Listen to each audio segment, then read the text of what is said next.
이처럼 국내 최대 포털사인 네이버와 세계 최대 포털사인 구글이 신경전을 넘어서서 대립하는 모습을 보이고 있습니다.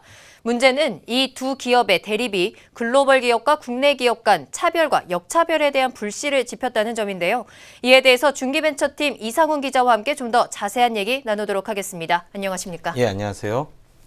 네, 이 기자 사실 구글과 네이버의 대결은 이번 국감장에서부터 불씨가 나왔는데 사실 국감이 끝난 지는 좀 한참이 됐거든요. 예. 그런데도 이 논란이 계속해서 커지고 있는 모습입니다. 왜 그런 걸까요?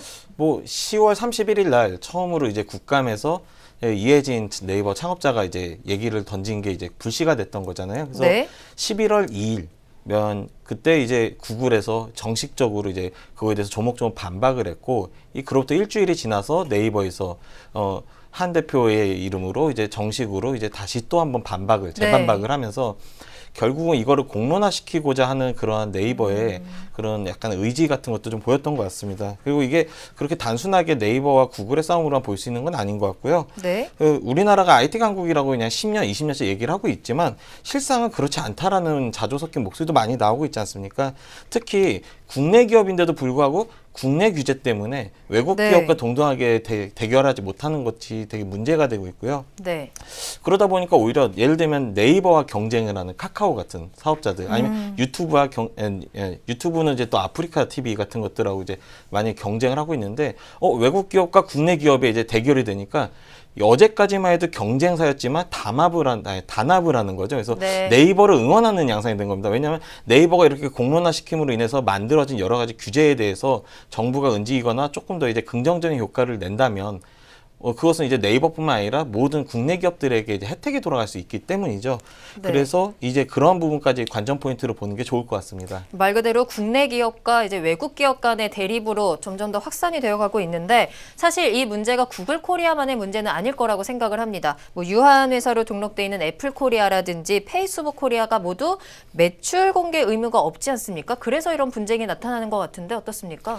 예, 그렇습니다. 주식회사도 아니고 유한회사로만 등록이 돼 있기 때문에 그네들이 이제 얼마를 벌었다, 뭐 그렇게 얘기하기 전까지는 정확하게 알 수가 없습니다. 네. 아까 이제 뭐 네이버 곽 수석부장이 얘기한 것처럼 네이버 같은 경우는 지금 다 투명하게 나오고 있는 상태이긴 합니다.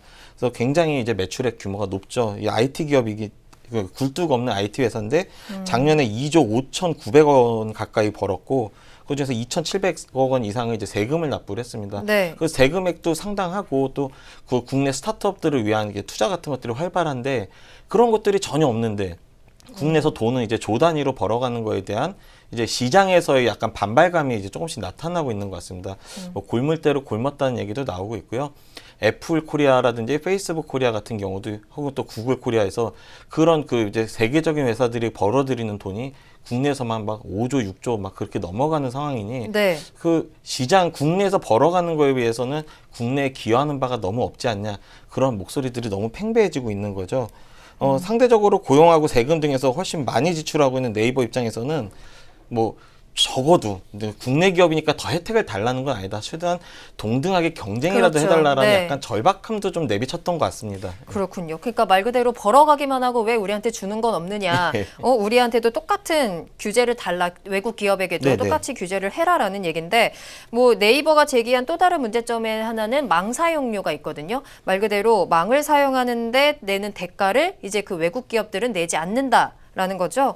왜 이런 문제가 되고 있는 건가요? 이게 또 굉장히 재밌습니다. 우리가 이제 뭐 웹 서핑을 하거나 뭐 동영상 같은 것들을 볼 때 그 데이터를 사용하지 않습니까? 스마트폰으로 본다면 보통 집에서는 이제 뭐 월 정액으로 이제 와이파이를 사용하거나 그렇게 하고 있는데 컨텐츠를 소비하기 위한 데이터를 쓸 때도 그렇지만 컨텐츠를 소비를 하기 위해서 업로드하는 사업자들도 이제 망을 사용하기 때문에 네. 망 사용료를 내야 됩니다. 쉽게 얘기하면 우리가 월 뭐 몇만 원씩 통신사에 내는 것처럼 기업들도 수백억 원씩 뭐 그 망 사용료를 내야 되는 건데 구글은 그걸 또 내지 않습니다.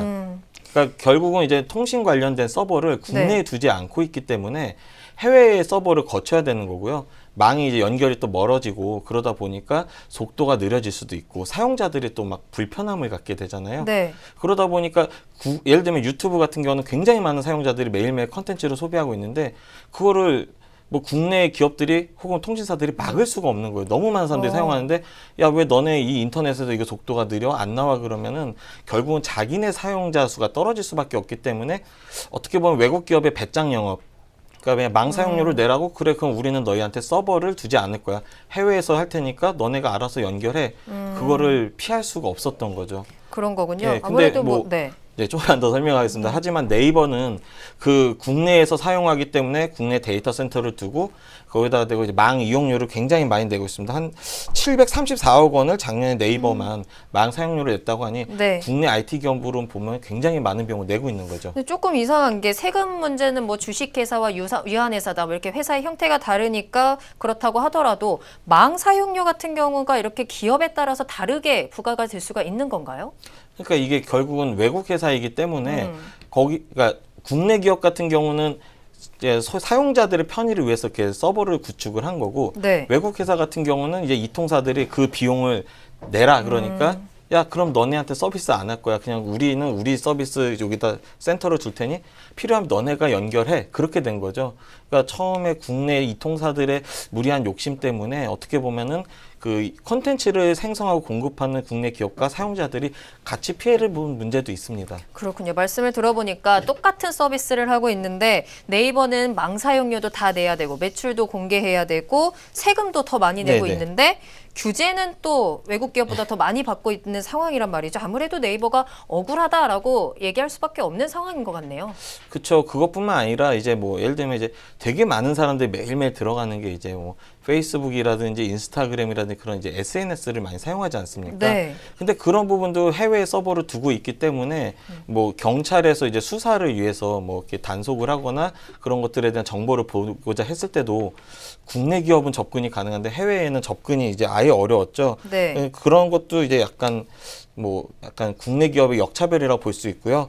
결국은 공정이나 방통위 같은 규제 기관들이 현행법상으로 외국 기업은 어떻게 할 수 없으니까 국내 기업만 가지고 항상 국감때 불러오는 그러한 상황이 해마다 반복되고 있습니다. 꼭 개선이 필요하다고 봅니다. 네, 빨리 개선이 좀 됐으면 좋겠습니다. 지금까지 이상훈 기자였습니다.